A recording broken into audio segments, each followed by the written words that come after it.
The book of Exodus, chapter 10. Then the Lord said to Moses, "Go in to Pharaoh, for I have hardened his heart and the heart of his servants, that I may show these signs of mine among them, and that you may tell in the hearing of your son and of your grandson how I have dealt harshly with the Egyptians and what signs I have done among them, so that you may know that I am the Lord." So Moses and Aaron went in to Pharaoh and said to him, "Thus says the Lord, the God of the Hebrews, how long will you refuse to humble yourself before me? Let my people go, that they may serve me. For if you refuse to let my people go, behold, tomorrow I will bring locusts into your country, and they shall cover the face of the land, so that no one can see the land. And they shall eat what is left to you after the hail, and they shall eat every tree of yours that grows in the field, and they shall fill your houses and the houses of all your servants and of all the Egyptians, as neither your fathers nor your grandfathers have seen, from the day they came on earth to this day." Then he turned and went out to from Pharaoh. Then Pharaoh's servants said to him, "How long shall this man be a snare to us? Let the men go, that they may serve the Lord their God. Do you not yet understand that Egypt is ruined?"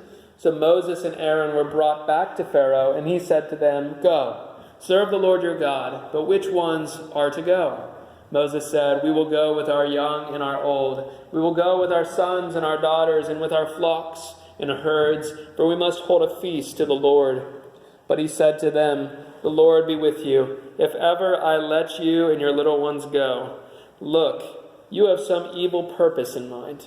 No, go, the men among you, and serve the Lord, for that is what you are asking." And they were driven out from Pharaoh's presence.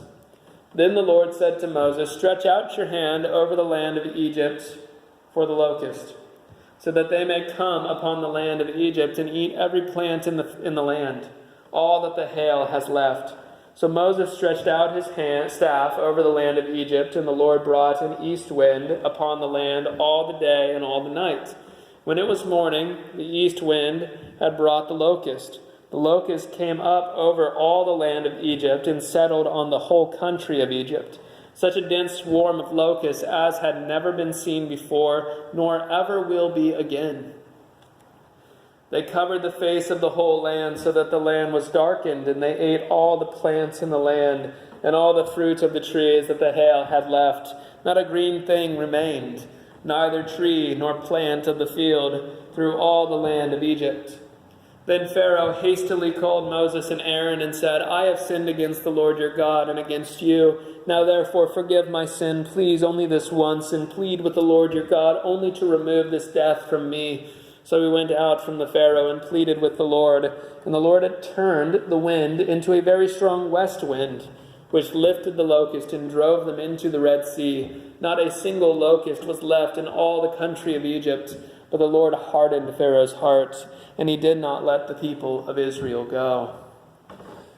Then the Lord said to Moses, "Stretch out your hand toward heaven, that there may be darkness over the land of Egypt, a darkness to be felt." So Moses stretched out his hand toward heaven, and there was pitch darkness in all the land of Egypt 3 days.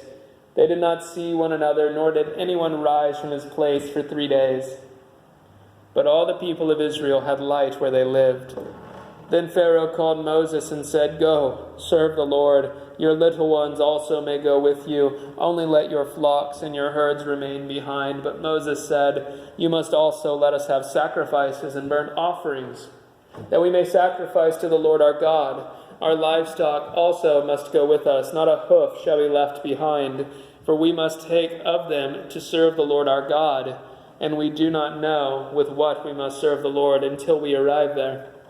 But the Lord hardened Pharaoh's heart, and he would not let them go. Then Pharaoh said to him, "Get away from me. Take care never to see my face again, for on the day you see my face you shall die." Moses said, "As you say, I will not see your face again."